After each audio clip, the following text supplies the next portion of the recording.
عوشت تجراي كونه عبدجة زلوا ودابتات تجراي انتهي انت جيرانيين اتمخته على حصير اوان علام هو قعز الزبل حسابنا هبنا كنا زازمينا اب شات بوكس تصحفوا زلهم ابزي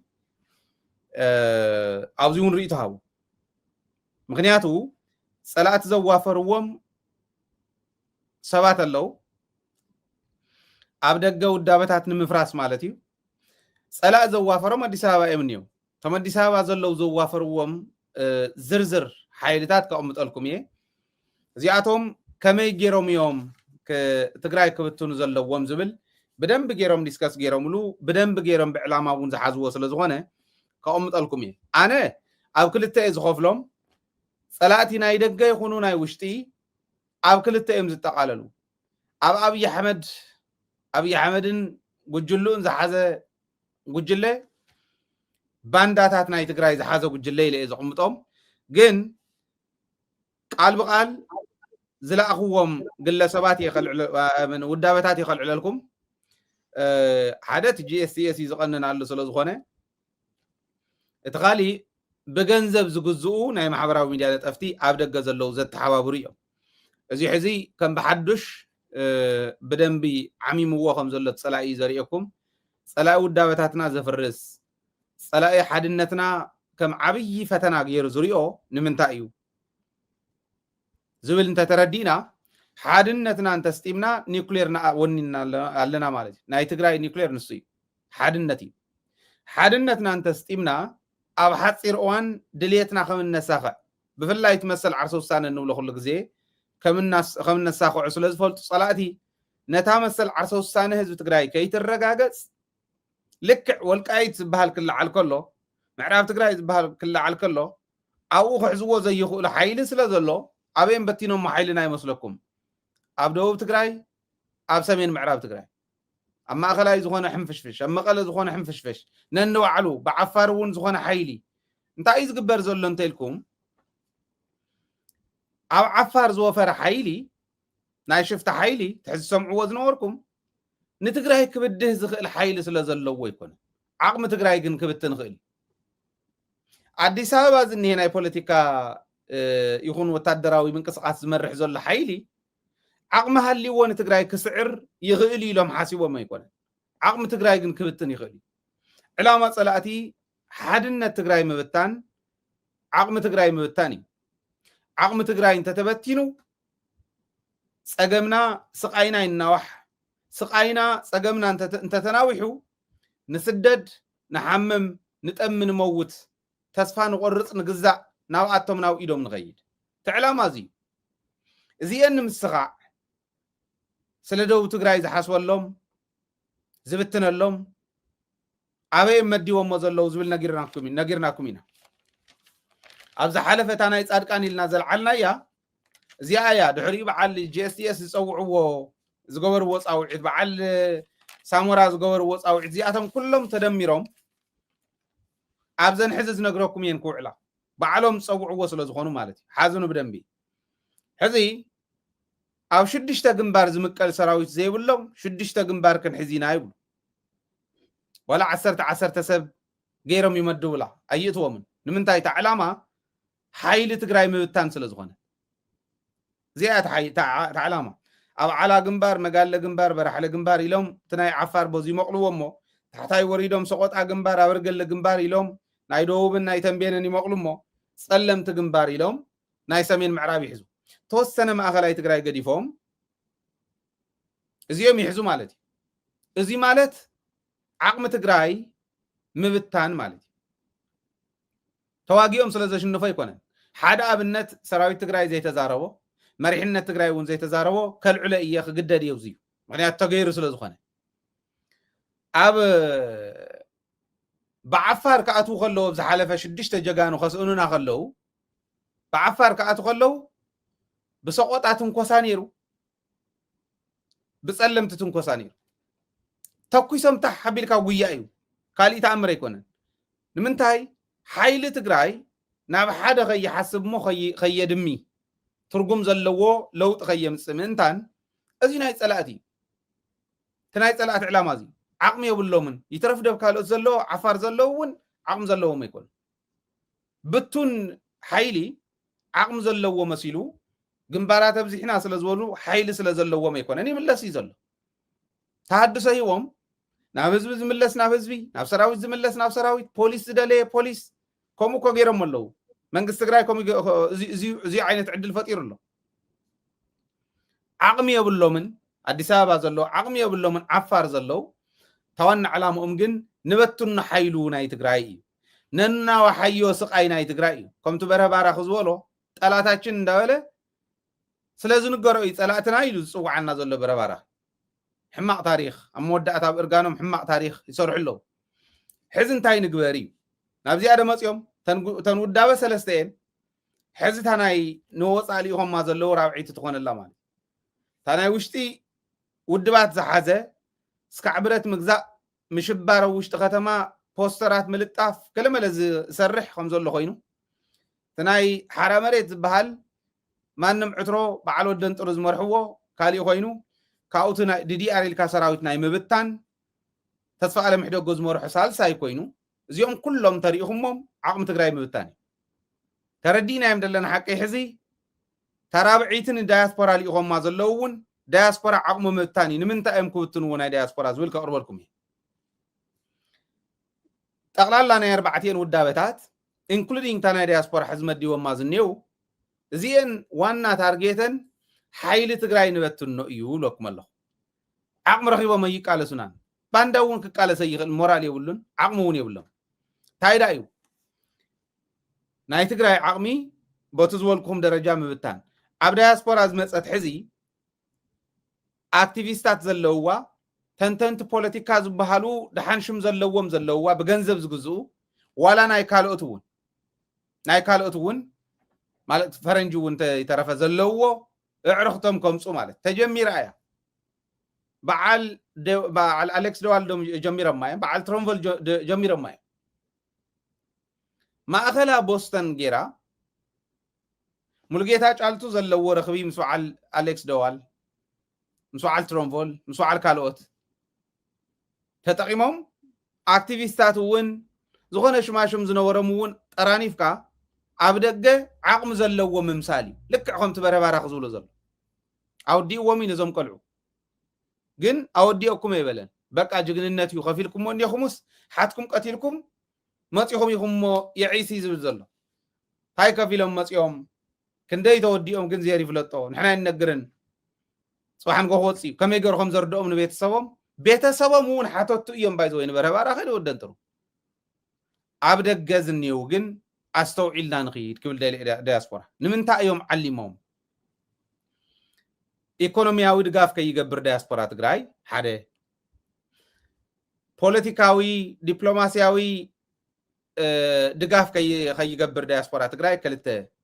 33 ኤምባሲ ዕፂና ኢና ከም ትፈልጥዎ ኢትዮጵያ ኣብ መድረኻት ዓለም ቦታ ክትስእን ጌርና እያ ኢና ዳያስፖራ ትግራይ ከም ትፈልጥዎ ተብ ግንባር ቀደም ዝነበረ እንዳተሳላቸው ክረግፍ ድሕሪ ኢትዮጵያ ከም ደለያ ክትዕንድር እንተኮይና ባንዳ ተጠቂምካ ኢኻ ትኸይድ ቶም ባንዳታት ከዓ ኣብ ፀጉዖም ዘለዉ ሰባት እንተሰታሊሎም እንተስከፊሎም ከምፅዎም እዮም ዝኸዱ ኢትዮጵያ እኮ ገንዘብ ከፊላ እውን ዲፕሎማታት ትገዝእ ነይራ ደላሎ ትገዝእ ነይራ እዚኣ ተገይራ ኣላ ኣብ ናይ ለምቅነ በዓል አሌክስ ደዋል ዝገበርዎ በዓል ትሮምቮል ዝገበርዎ ኢንተርቪው ረኣይዎ ቁፅሪ ሓደ ታርጌት ዝገበረበ እዩ ኣብታ ናይ ጻድቃን ታርጌት ጽምዶ ዝበሃለ የድልን ትብል ንሳስ ክፈሪሳ ንበላ ታያት መጽ ይመስለኩም ብድሕሪና እውን ብቅድሜና እውን ዝወጋእና ጸልአለና ማለት ንሳ ቀፂላ ማለት ግን ተሓታትነት የተረፍዶ ዓቕምን ተሃሊልና ሓዝ ዓለም ኮይ ተሓተልካን እያ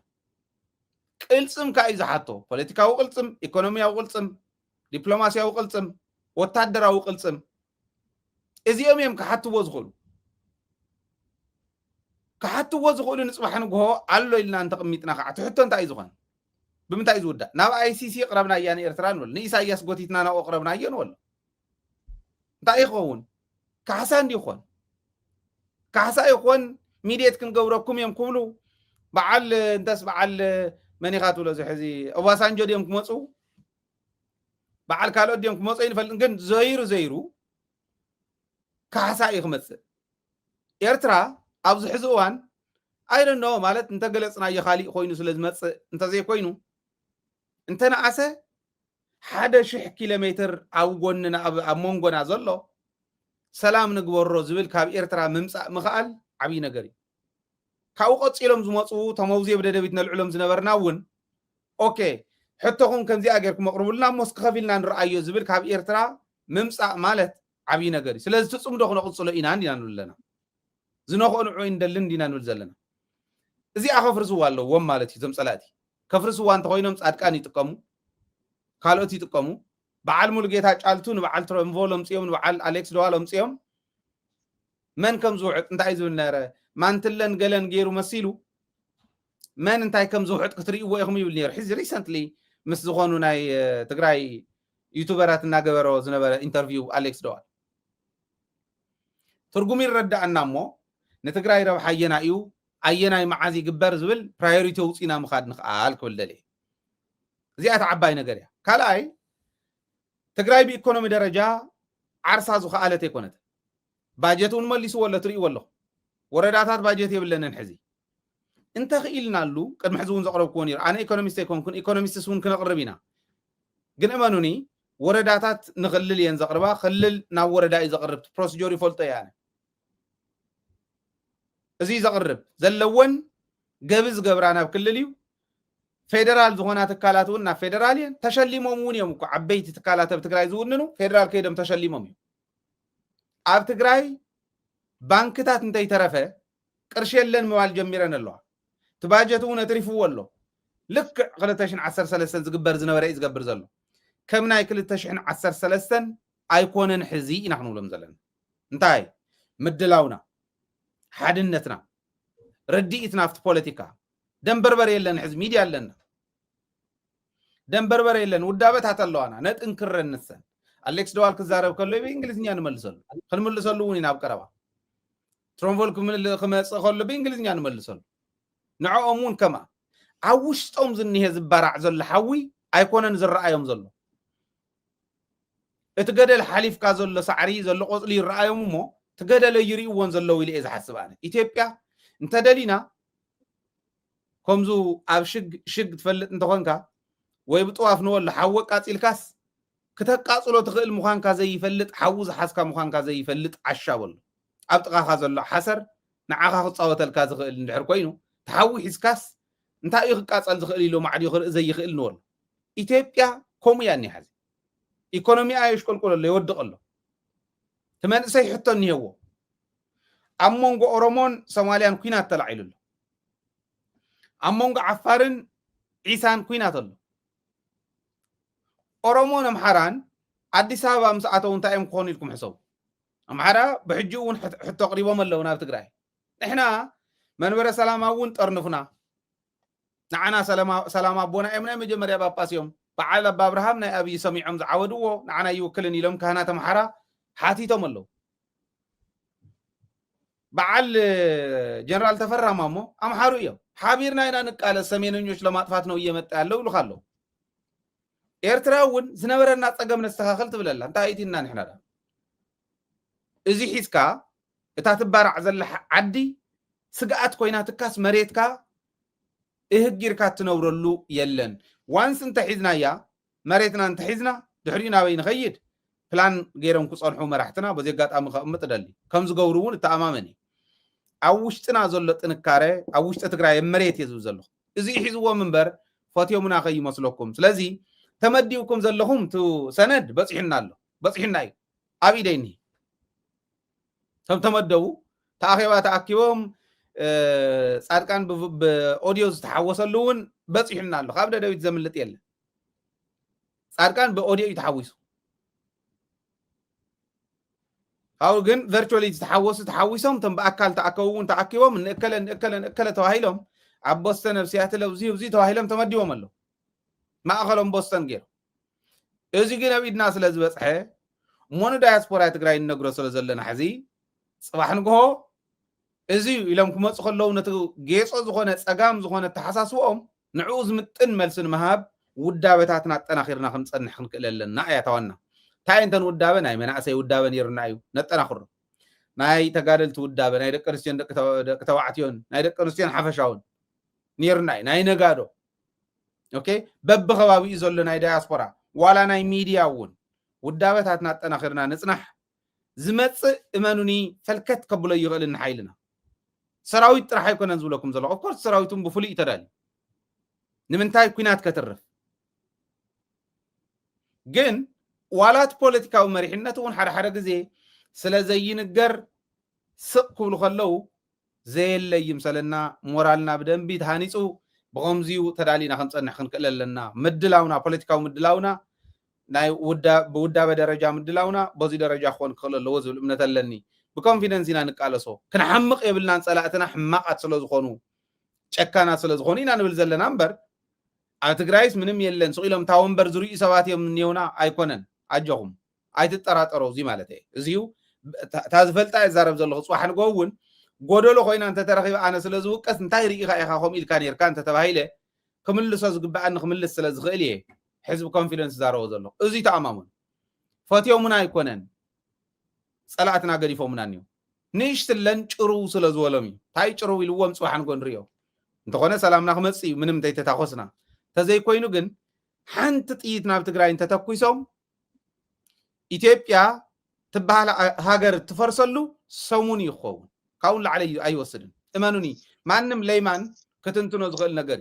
ሰሙነ ይገብርዎን ተገይረሞ እውን ዓነውቲ እዮም ዝብል ዘለኒ ኣብዛ ውዳበ ናይ ዳያስፖራ መንእሽትላን በል ሚኪ ታ ኢንተርኔት ስለትሕዘካ ዘላ ያሎም ማዓንቲ ታ ግዜ ብደንብ ተጠቀምካላ ቀጽል ሚኪ ግርም አይ ደሃነ ወታ ነትወርክ ሕዝውን እትውፅንያ ትብለላ ሕፅር ከብላ ያኔ ናይ ጂኤስቲኤስ ዝልዕልካዮ ደጋጊምና ቅድሚ ሒዚ ገሊፅናዮ ኢና ናይ ውልቀ ሰባት ኮይኑ ተሪፉ ዘሎ እምበር እቲ ዌብሳይት እታ ማህተም ሒዝዋ ዘሎ ሓደ ክርዳድ ቁሪድ ናይ ጂኤስቲኤስ መራሒ እየ ዝብል ገብረ ኪዳን ናይ ስምረት ወይ ድማ ናይ ብልፅግና ልኦ ከም ዝኾነ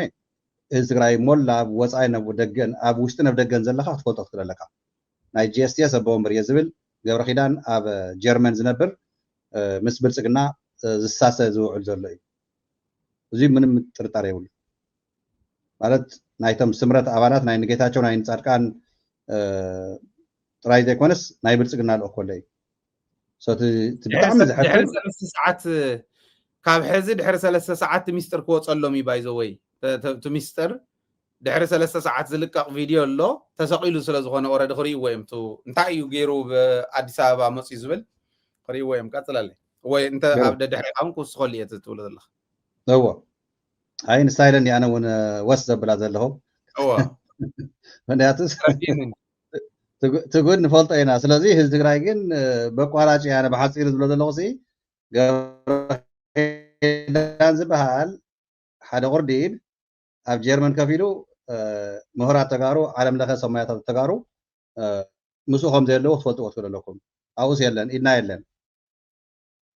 እቲ ትካል ግን ናይ ተጋሩ እዩ ነይሩ ብውልቀ ሰባት ግን ምዕንደር ኮይኑ ኣሎ ምዕንደር ጥራይ ዘይኮነ ብትሹም ጂኤስቲኤስ ሕወሓት እና ሰራዊት ትግራይ መፀለምታታት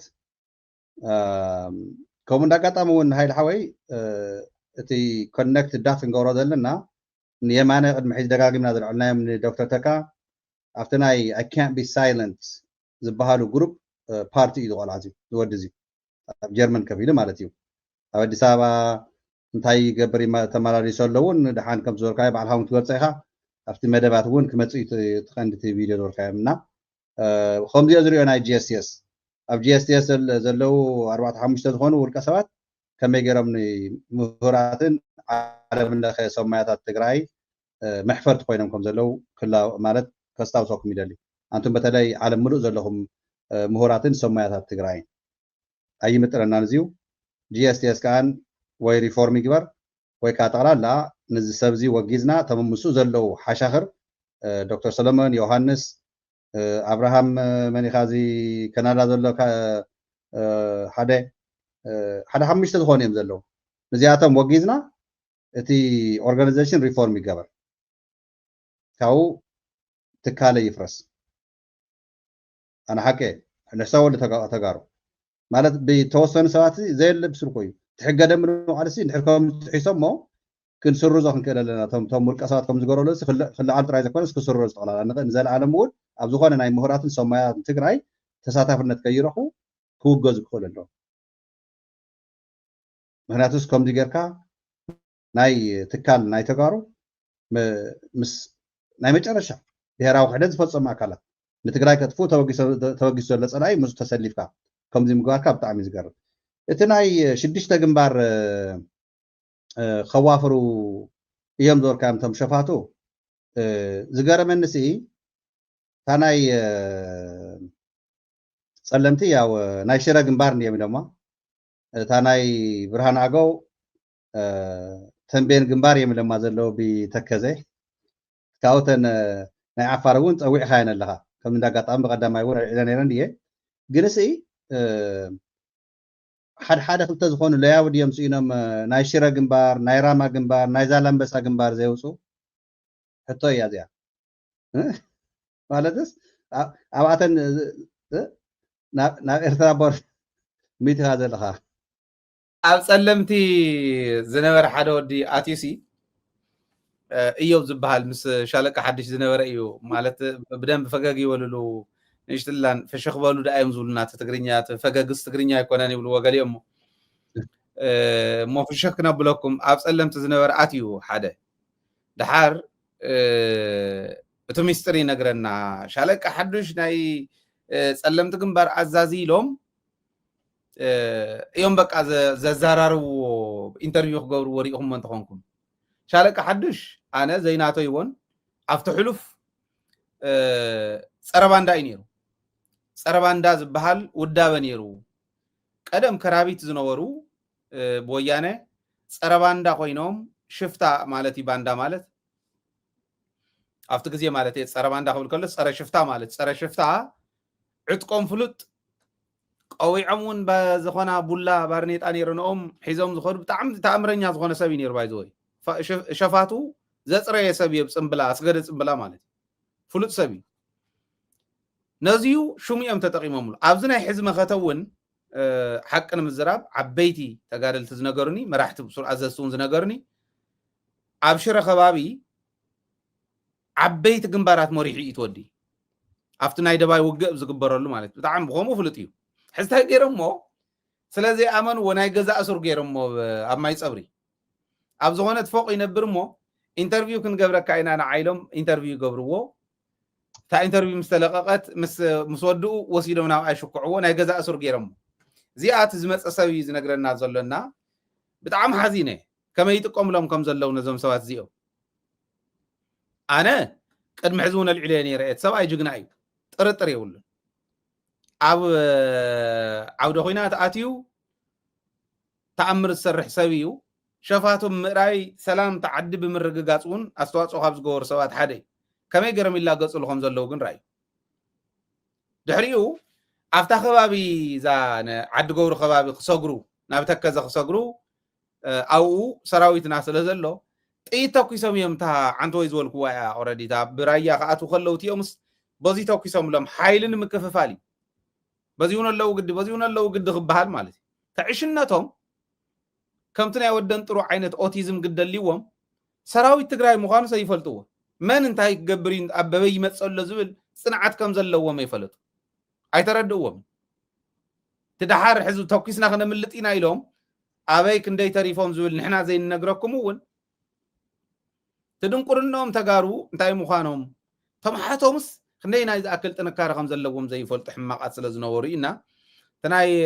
ሻለቃ ሓድሽ ናይ ገዛ እሱርነት ግን ተረዲና የለና እሞ ኣያ ሻለቃ ሓድሽ ዓድኹም እተው ኣብ እርጋን ወዲ 70 ገለን ዓመት በረኻ ወፅየ ኢሉ ሸፊተ ኢሉስ ከምዙ ሓደ ልበ ብርሃን ዓይነ ስውር ነዘይምባል ሸፊት ኢሎም ካብ ድሕር ገዛ ወፅዩ ሰብቲ ገደና ኣብ ገደና እዩ ሸፊቱ ዝሓልፉ ሰባት ምስ ሰምዕ እንታይ ይበሃል ኣሎ ስለናተይ ገለ ኢልዎ እንታይ ማለት ካ ስለ ሽፍትነተይ እንታይ ይበሃል ኣሎ ኣይ ጠፊኡና እዩ ዝበሃል ዘሎ ከዛ ማለት ጠፊኡ ከይመውት ከይጠፊኦም ዝብሉካ ዘለው እሞ ሰበይ ተደናገፀን ምሽፋተይ ክላ መነቕ ሓይሉ እኳ መን ቆፂረ ከም ዝበልዎ እምበኣር ክምለስ ናብዛ ገዛ ይልዎ እሞ ሰራዊት ትግራይ ሰራዊት በዓል ሻለቃ ሓድሽ ኮንኩም በረባራኺ مناسة تتالو اتو مالتي شفتنتكمس بزحي كونتن اندحر سقوم تخوصة توهيلو دار حريتنا هنرئي ريساهم كابزاتو بيوتكم تتعطوا ري حيشين كبل ليه كسل هو اي انا كان عايز يوم رئيس عون تقرا يخبر له ولا امنن يقرتا غور لي سمعتنا مهناتس كم زي عينت شفت النت كم زي عينت كحدت فصم اكالسي እንኳን بهوت ستوريس ونسي ان تقرا يسكرخ سيولن بهديه بزيك عصوانا زياتهم رخصات مهناتو اب ساعه دي سي እንኳን تمال تقالس ان تقرايس زي تقالس ونسي ان تقراي قالس يغبون يرغد نايزيوم رئيس تقرا يخبر ግን انا ابزيا سلف خيتو صنا صحنو مناتس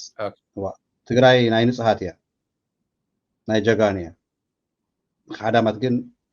መሬት ትግራይ ይግቦም ድሕሪ ይብስሩ ዋላ ትረይሶምስ ናው ኣብ ማለት ኣብ ዘለዎ ይትረቡ ሶ ታናይ ጂኤስኤስ ባወዲ ናይ ኣሌክስ ድዋል ሰሚዕዮ ክንደይ ዓይነት ዕስዋት ኣነ ክብሎ እድሓን ኣዋፊሩ ብልጽግና ይንቀሳቀስ ከም ዘሎ ብጣዕሚ ዝገርም እዩ باي ذا واي عدمو وندو قال تواحيد له صبو تفضل وسوات لهم يمصا I'll be happy by the way انا نو علي اب مس اليكس دوال تشالنج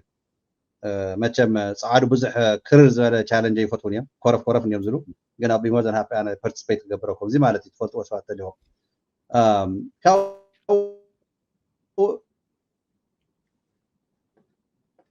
ናይ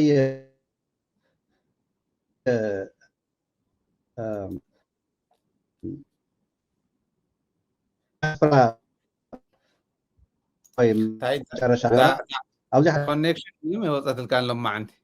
اوكي اسيرات نصني حلا ذا نتورك هو تعدنا زنا لما انت نتورك ايوب زيان ميكيات ولا لخمو تا كومنت تا يانا دغملي اي رخواني قرتا لا انا ري يلا ساوث افريكا ناي فلسطين العلوم ناي تግራይ اغنور ገይሮሞ ንምንታይ ዝብልሲ ሰልፍ ምግባር ኣብ ሳውዝ አፍሪካን ኤምባሲ ሰልፍ ክንገብረለና ይዝብሎ ይካል ዝጽቦዩ ምክንያቱ ንሕናቲ ምስናይ ፓለስቲንያን ዝመፀ ምሶም ክንጽጋዕ እንተልና ናውኣቶም ትድምጽ ናይ ትግራይሲ ትባንዴራን ጽሑፋትን እዩ ሞር ምክንያቱ ትግራይ ሒዝውን ዓለም ብደንብ ገይሩ ድጋፍ ዘይገበረና ምህላው ብጣዕሚ ሕዝነካ ብሓደ ወገን ሰላማዊ ሰልፍ ግን any time ንምግባርስ ጽቡቕ እዩ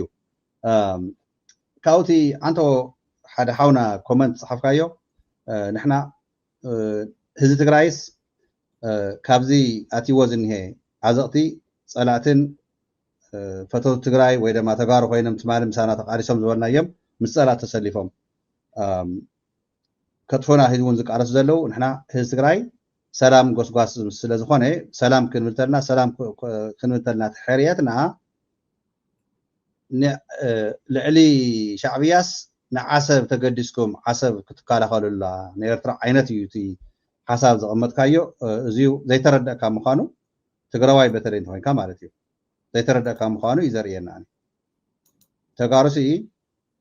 ንትግራይስ ከመይ ገርና ውሕስቲ ንግበራ ከመይ ገርና ህዝብና ናብ መረቦት ንመልሶ ውዕሊ ፕሪቶሪያ ንኽትግበር ከመይ ንቃለስ እዩ ተቃስና ካብኡ እቶም ትማሊ ጸላእትና ዝነበሩ ሎሚ ምሶም ዓሪቕና ሰላም እንተሓሪና ንዓሰብ ምክልኻል ኣይኮነን ሓደ ንድሕር ናይ ብሓቂ ዓቕሚ እንተድዩካ ኪድ መኩራ እሞ ኤርትራውያን ኣብቲ ባይታ እንታይ ግብረ መልሲ ከም ዝውካ እውን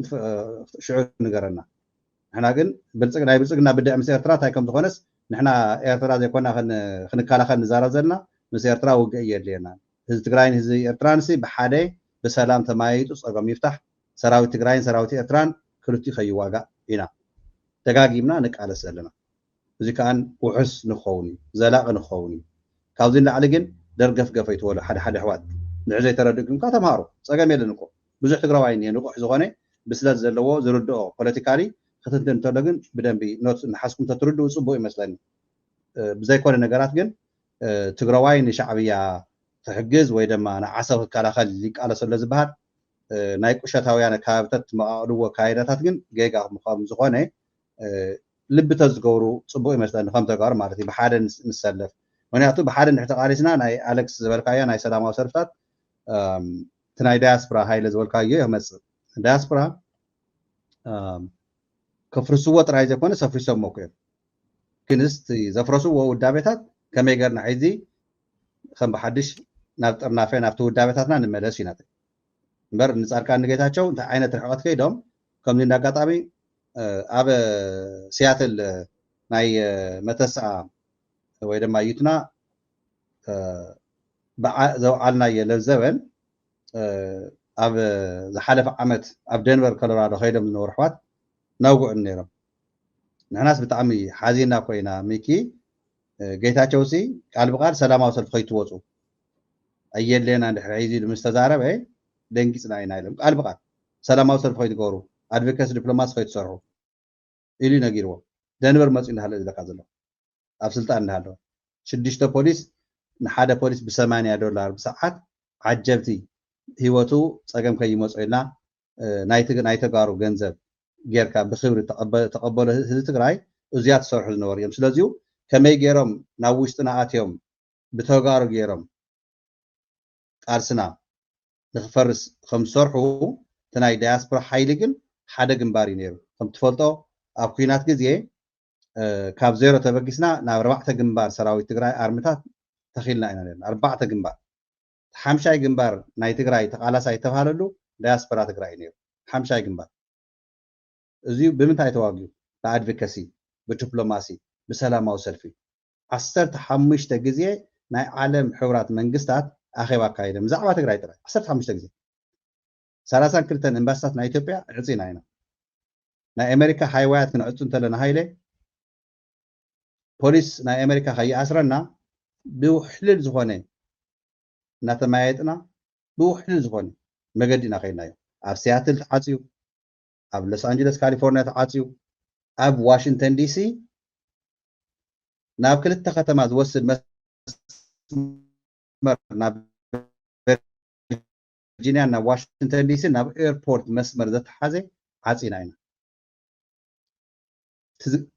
ትዝገርም ነገር የስታውስ ያ ዋሽንግተን ዲሲ ሃይለ መራሕቲ መፅኦም ከኣስሩና ፅቡቅ ወሰሩና ኢልና ተንመካይና ክንጎት ኢሎምና መብዛሕትና ተን ቅድሚት መካይን ጠጠው ምስ በልና ተረዲእዎም ብሰላማዊና ብሰላማዊ ከም ዝኾነ ሰላማዊ ሰልፍና ምስቶም ፖሊስ ምምያጥ ጀሚርና እዞም ፖሊስ ሃይለ ሓወይ እንታይ ፀገምኩም ከመይና ክንፈትሐልኩም ንሕና ኢልና እዮም በቃ ንሕና እቲ ሚድያታት ከበረ ይገብረልና ዘሎ ናይ ትግራይ ፀገማት እዚ እዩ ኢልና ኣውጊዕና እዮም ድሕራይ ላዕለዎት እቶም ሱፐርቫይዘራት መፅኦም ተማይጦም ክፈትዎ ኢሎምና ኣይንኸፍትና ምስ ኣበይና እዮም ድሕራይ ናይ ናሃቶም ቀንዲ ናይ ከማንድ ፖስት መሪሕነት ዘለዎ ፀውዕልና ኢና መፅኡ ተወሰነ ግዜ ሃበና እቲ ህዝቢ ዓፂናዮ ዝነና ናይ ኣሜሪካ ህዝቢ ይፍለጦ ንምንታይ ኢና ዓፂናዮ እቲ መገዲ ናይ ሰዓታት እንተዓፂና ናይ ካልኣይ ዓመት ህዝብና ኣብ ትግራይ ሲጭፍጨፍ ይቅተል ኣሎ ዝገርመካ እቲ ከማንድ ትቐንዲ ዝኾነ ፖሊስ መፅኡ ኣነን ፈዲላ ኣብ ሲያትል ዘላ ሓፍትና ኢና ነዛርቦም ነርና በሉ ይርደአና እዩ ኣነ ይከታተሎ ኣለኹ እየ ኢልና ይባዕሉ ኣብ ትግራይ ዝካየድ ዘሎ ጨፍጫፍና መቕተልቲ ብጣዕሚ የተኸታተሎ እዩ ግን እቲ ፀገምስ ከመይ ክፍታሕ ኢሉ ነጊርናዮ በቃ ንሕና ድምፂ ህዝብና ክኾነ ኣለዎ ኣሜሪካ ይኹን ካሊእ ዓለምና ኣብዚ ክትሓወርና anyway መጨረሹ ብሰላማዊ መገዲ ተረዳዲእና እታ መልእኽቲ ነቲ ናይ ኣሜሪካ ህዝቢ ኣሕሊፍናዮ ፖሊስ ናይ ኣሜሪካ ብስነ ስርዓት ኣተኣናጊድና ኣብ ሎስ አንጀለስ ማዕረ ኢና ፖሊስ መፅኦም ሃይዌይ ኢና ዓፂና ቅድሚ ምዕፃውና ግን ኣይንሕልፈኩምን ኢሎም በትርታት ሒዞም ተዘጋጅዮም በቃ መፅኦም ክወቅዑና ከኣስሩና ተዘጋጅዮም ንሕና ግን ብጥበብ ኢና ምስኦሙ ተማያይጥና ተራዳዲእና ብሰላማዊ መገዲ ፍሪዩ መገዲ ሃይዌይ ዓፂና ድምፂ ህዝብና ኢና ክንከውን ኣብዚ ንርብሾ ነቃፅሎ ንጎድኦ ምንም ነገር የለን ኢና እሚናዮም ብዚኣ ተራዳዲእና ኣብኡ ኣብ ሲያትል ርኢኹም ኢኹም ሙሉእ ብመካይን ተዓፂቱ ፍሪወይ ማለት እዩ እዚ ኩሉ ክንገብር ተለና ተጋሩ ኩሉ ትግራዋይ ወፂኡ ኩሉ ትግራዋይ ተሰሊፉ ኩሉ ትግራዋይ ተቃሊሱ ማለት ኣይኮነን ደቂ ሓፈሻዊ ግን ብብዝሓትና እዚ ተገይሩ ኣብ ኣውስትራልያ መጀመርታ ተስታውሲኻ ብናይ ደም ቅብኣት ተገይሩ ፈሽታላት ተሸፊኑ ህዝቢ ትግራይ ይጭፍጨፍ ምብላው መጀመርታ ተገበረሉ ኣብ ኤውሮፓ ቀፂሉ ነይሩ ኣብ ካናዳ እውን ዓዲ ዓረብ ዘለዋ ኣሕዋትና ሃይለ ሓወይ መዓት እየን ኣብ ሽዑ ኣብ ትዊተር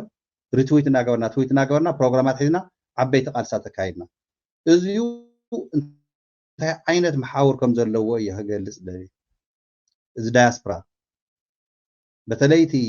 ሓድሽ ወለዶ መንእሰይ ቶም ቆልዑ ኣብ ስደት ተወለዱ ኣብ ኤውሮፓ ኣብ ካናዳ ኣብ ኣሜሪካ ኣውስትራልያ ትግራይ ይፈልጥዋ በተለይ ቶም ትሕቲ 20 ዕድሚኦም 25 ዝኾነ ዕድሚኦም ሲ መብዛሕትኦም ትግራይ ይፈልጥዋ ትግርኛ እውን ንእሽተይ ይሰምዑ እምበር ኣይዛረቡን ኣይኽእሉ ወፂኦም ግን ድምፂ ንህዝቢ ትግራይ ከመይ ከም ተቃለሱ ርኢና ኢና ንህዚ እዩ ናይ ንጌታቸው ናይ ጻድቃን ኣካይዳ ንህዚ እዮም መፍሪሶም إذا بدك جزء لتقرأ أيون تمالي تصلي زحدر حوحات نير حوحات زخحده كالي غير إيه بحقويدو نحقويدو قاليدو عليه تقوتير نحريت ماليسس حوحات كم زجرات لين رأيا نبيك كم زيلاتو إياه يدنيرو إيه بانير حدا قال نيرو قال يبلغا أتم سبعة كلمة 3 عامت كلمة 4 عامت زنبرة أب تقرأي نحوحاتن كالي قوس حسنبرة مصيص حيز بك ناي قبل خيدان بايزوي كم يتصقم ናይ ሕወሓት አንጻር ኮይኑ ዘሎ ናይ ናቱ ዝኾነ ኣቦኡ ድዩ ገለ ኣይስታውስኩን ይቅርታ ቶም ተዛሩን ሰዓት ቸገብር እምበር ቂም ዝሓዘ እዩ ሒዝቶም ሕድሕዶም ኔትወርክ እናገበሩ ነቲ ዳያስፖራ እውን ከፍርሱ ሒዙ እውን ምፀላት ኮይኖም ተበጊሶም ዘለዉ ናይ ቂም ኣስተዋፅኦ እዮም ዝገበርዎ ዘለውና ሓፈሻውን ብብዝሓቱ ኣብ ትግራይ ንሪኦ ኣለና ኣብ ደገ እውን ክነመዓራርዮ ክንፅዕር ክንከል ኣለና ስራሕ ግን ተጀሚሩ እዩ እዚኣ ኢለይ ሃይለ ሓወይ ናይ ኣድቮኬሲና ዲፕሎማሲ ስራሕትና ዝነበረ ሕዚ እውን ሪቫይዝ ጌርና ኣብቲ ስራሕ ንርከብ ቅድሚ 2 ሰሙን ናይ ዶክተር ደብረፅዮን ዝሓገዝካ ደደቢት እውን ዝሓገዘና መስመር ንሱ እውን ትቐንዲ እዩ ነይሩ ፍልጦ ተዋሂብዎ ስራሕ ትስራሕ ዘሎ ክጥንክር እዩ ዝሰርሖ ኣለና ኢና ትስራሕ ኦልሬዲ ህዝብና ግን ሙሉእ ሙሉእ ሓደ ክመፅእ ኮይኑ بتقرأي شنخك أفلوت أني هديو من نباب أني هديو of course نتينر تمرتنا زي خبلا كذا تناي دياسبرا كارسنا لك بزح حقت كينا نيرنا مزيم طواع محاورة في السمايم زينا حدا من صامرات كسلام واصل في advocacy diplomacy راي كنت حطفت مجمع تزولنا إيه على تقرأي 300 جزية درونات أزيرو أزمرا ناي تقرأي كري يزبلنا أزمرا ما سنة إنيو قوعي مالت مسكر اب عصيل زوص حلو غزي يكون كان درونات تግራይ አዝመራ ከመይ ንሄድካ ተዝወር ሶ ንሕና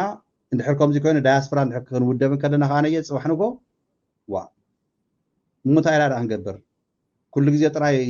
ሕወሓት ዘይተዳለወ ሰራዊት ትግራይ የተዳለወ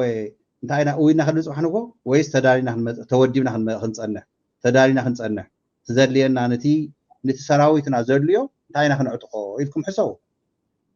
ኣብ ሚድያ ከምዚ ካይ ዝረብ ትውልኩም ይርዳን እዩ ሓሊፍና ናት ደረጃ ንሱ ከም ተጋሩ ከም ዳያስፖራ ክንውደብ ክንከል ኣለና ገሊኦም ክልብ ሰሪሖም ተኣም ክትሉ ይርዳን እዩ ዘይግነቱ ናይ ወፃ ኮይኑ ኒ ኢትዮጵያ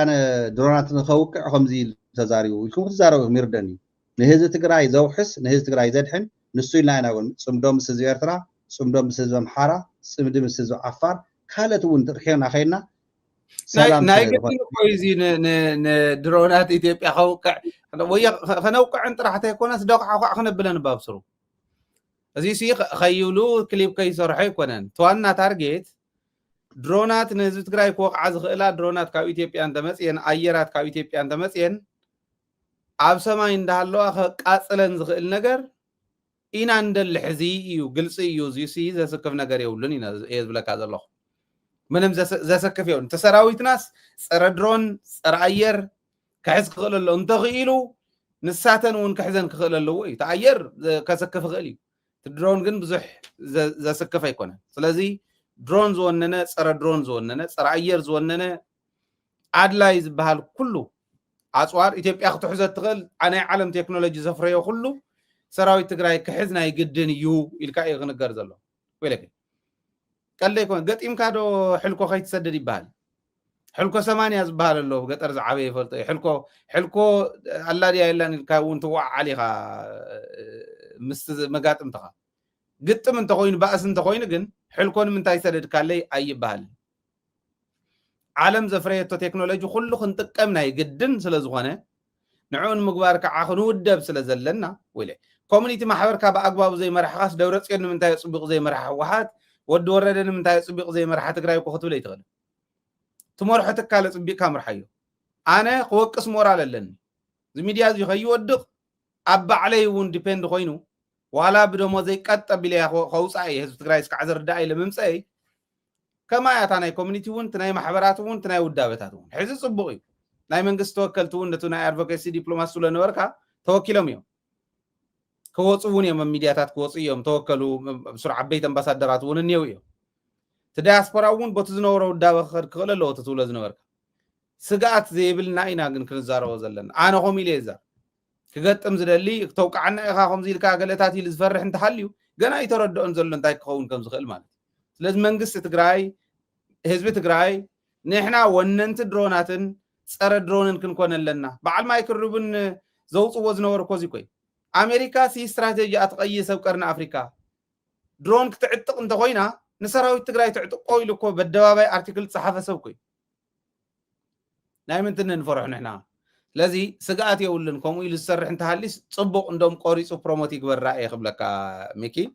مس غزينا ግን ክንዛዝም ተሐሳብ ካዛዝም በቃ ርሳይነ ታንዲ ቲ መቃለ ሲናሲ መጀመርታ አተናዮ አይተረስዑዎ ሰራዊትና ሙሉ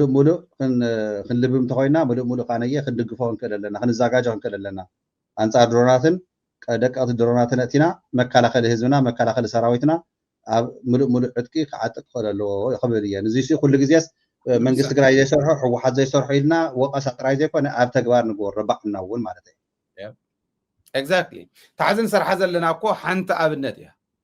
ኣብዚኣ ኮይና ከምዚልና ሰሪሕና ኢና ክንወቀስ ንኽእል መንግስቲ ክትወቀስ ትኽእል ንኻሊእ ውዳበ ክትወቀስ ትኽእል ሰሪሕኻ ብዓርስኻ ተረኺብካ እያ ኣካልካ ጎዲእካ እንድሕር ይትረፈኒ ዚ ኢልካ እንድሕር ትሰርሕ ኮንካ ይትረፈኒ ዚ ኢልካ ንምንታይ ዘይሰራሕካ ኢልካ ናይ ምውቃስ ሞራል ኣለካ ዳያስፖራ ትግራይ ትመንእሰይ ብፍላይ ተዓንተ ወይ ትልዕሎ ዝነበርካ ናይ ምውቃስ ሞራል ኣለዎ ኣይ ዓበየላ ኣይሰተየላ ይበልዓላ ትግራይ ትግራዋ እየኢሉ ዘርኡ ቆፂሩ መሰረተይ ይብንቀረሎ ኢሉ ስሩ ከይብርቆ ለይትን ቀትርን ጽዕር ዝነበረ መንእሰይ ዳያስፖራ ስለዝበልዓላ ስለዝሰተየላ ስለዝጥቀመላ ኣይኮነን መረበቱ መሰረቱ ይምሕውዎ ስለ ዘለው ነዚ ስለተረድአ እዩ ስለዚ ሕዚ ንምንታይ ትወድቁ መራርሓኹም ኢሉ ክወቅስ ሞራል ኣለዎ ንምንታይ ታግቡኡ ፈፂሙ እዩ ሕጂ እውን ከዓ እታ ሕዚ ክገብራ ዝግብኦ ይፈፅም ኢና ንብል ዘለና ክገብራ ከዓ እዩ ምንም ጥርጥር የብሉንና በዚሁን ዛዝም ሚኪ ግርም እሞ በቃ ታንኪዩ ሃይለ ሓወይ ከምዚ ኣጋጣሚ ኩልኩም ሰማዕትና ኣብ ተሳተፍኩም ኣብ ትግራይ ኮንኩም ትከታተሉ ብቴሌቪዥን ኣብ ዓለም ሙሉእ ዘለኹም ታ ሰብስክራይበር ትብል ዘላ በይዛኻትኩም ሰብስክራይብ ንግባር ሸር ጎርዋ ሰብስክራይብ ጎሩ እቲ ሰብስክራይብ እንታይ ማለት እዩ ዘይ ብዙሕ ዘይተኸታተለ ዝፀንሕ ማሕበረሰብና እውን ንገርዎም ታሽእታ ሰብስክራይብ ምግባር ሲ 100,000 ነብፅሕ እያ 100,000 ድሕሪ ኣቲና ኣውቶማቲክሊ እንታይ ይኸውን ሓደ ቪድዮ ንሪእኩም ዶ ንዓንተ እኮ ዩቱብ ሻት ከይገብር እዩ ብሎክ ከይገብረና ሓደ መሳርያታት ሓደ ነገር ሕዚ ንኣብነትስ ሓደ ሚድያታት እኔው እዮም ዩቱበራት ኣብ ዓዲ ግን ሳተላይት የብሎምን ማለት ዓበይቲ ንብሎም ከም ንኣብነት ኢትዮፎርም ተሪእናዮ ሲ ፎሎወሮ ብጣዕሚ ብዙሕ እዮም ዩቱብ ኣብ ዓዲ ግን የብሉን ትዝሪኦ ማለት እዩ ብዩቱብ ተዘይኮይኑ ኣብ ቴሌቪዥን ኣይኮነን ዘሎ ሰደደቤት ኣብ ዓዲ ሙሉእ ኣብ ኢትዮጵያ ተይቀረየ ብሳተላይት ብቴሌቪዥን እናተረአየ ኣብ ዩቱብ ግን ትዝመፀ ነበረ ቃልሲ ርኢና እዚ ንእግሪ መገድና ትሰብስክራይብ እና ትፈሎው ንምግባር ሲ ቀሊሉ ሸር ገርዎ ናጋጣሚ ክላወኩም ይደሊ ኣብቲ ግሩፓት ዘለኹም በተለይ ሸር ክትገብርዎ ዘለኹም ሲ ሰብስክራይብ ገሩ እናበልኩም ኣስታውስዎም ምክንያቱ ሰብ ይርስዕ እዩ እዚኣ ጌርና 2025 ተይሓለፍና እንዳሃልና ዳርጋ ወርሕን ፈረቃን ቀሪና ኣሎ ናብ 100,000 ነብፅሕ ታርጌት ንግበርላ يب 100,000 ተብፅሕና ቨሪፋይ ስለትግበር ዝኾነ ፀገም ተወፂሕና ኳስ ኮሙኒኬት ክንገብሮም ንኽእል ኢና ዩቱብ ማለት እዩ እቶም ሕዚ ሓቢእና ብድሕሪት ነሪኦኩም ዘለና ቪድዮታት እውን ክነሪኦም ንኽእል ኢና ሓቂኻ ኢኻ ትኽክል ኢኻ ስለዚ ሚድያና ንክንዕቢ ሰብስክራይበሩ ክንዕቢ ኣባላት እውን ክንዕቢ ናይ ኩልና ሓላፍነት ክኸውን ክኽእል ኣሎ ስለዚ ሰናይ ግዜ ይኹነልካ ሰናይ ግዜ ይኹነልኩም ተኸታተልቲ መደብና እውን ብቴሌቪዥን ብዩቱብ ብኩሉ ትከታተሉና ዘለኹም ሚኪ እውን ሰናይ ለይቲ أنا ونا مسجن كي أنا يلا برمجتنا خاور تقرأ تسعر ትግራይ ሰር